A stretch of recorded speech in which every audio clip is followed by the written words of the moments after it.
Hello everyone. For learning outcome number 4 of module 5, we're going to be talking specifically about the blood vessels that are located in the pulmonary circuit.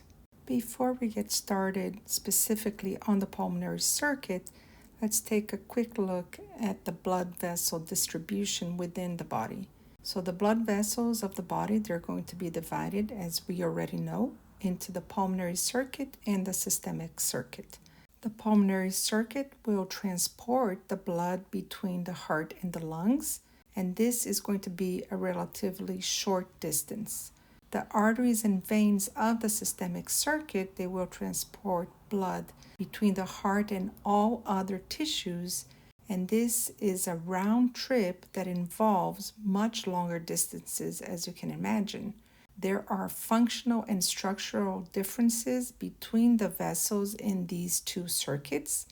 For example, the blood pressure within the pulmonary circuit is relatively low, and the walls of the pulmonary arteries are going to be thinner than those of the systemic arteries. And this difference will allow the arteries of the systemic circuit to be able to withstand the high pressures of the blood that's leaving the heart. Now, as we go over the blood vessels in our body, note that there are important functional patterns. For example, the peripheral distribution of arteries and veins on the left and right sides of the body, except when it's near the heart, where the largest vessels, they are going to connect the atria or the ventricles. However, it is important to note that arteries are always deep. They're never superficial. And these arteries will have a corresponding vein.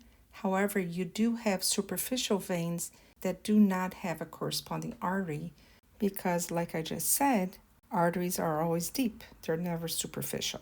Next, it is also important to realize that a single vessel, they may have different names as they move along and pass through different landmarks.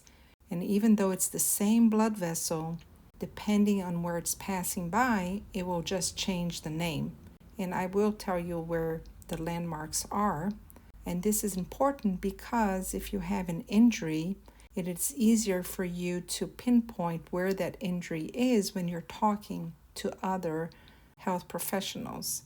They will know exactly where to look for in terms of the location if you break down a blood vessel. So for example, the femoral artery, it changes its name as it passes behind the knee. And if it was just the femoral artery, then it would be very long and it's harder for you to pinpoint exactly the location. So that's why they break it down. Even though it's the same blood vessel, it doesn't split, it doesn't merge, it's the same blood vessel.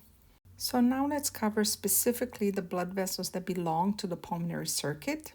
Even though we have talked about this, I will go over these important blood vessels that belong to the pulmonary circuit. So we know that the blood that's entering into the right atrium is going to be the blood that's returning from the capillary beds in the peripheral tissue and the myocardium, where the oxygen was going to be released. And then the carbon dioxide is going to be absorbed, and therefore it travels back into the right atrium.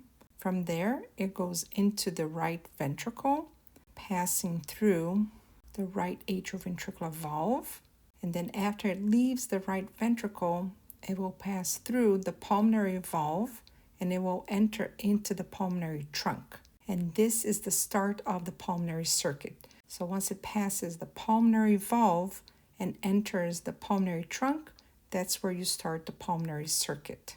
Now this circuit, which contains, we said already, approximately 9% of the total blood volume at any given moment, will end on the left atrium.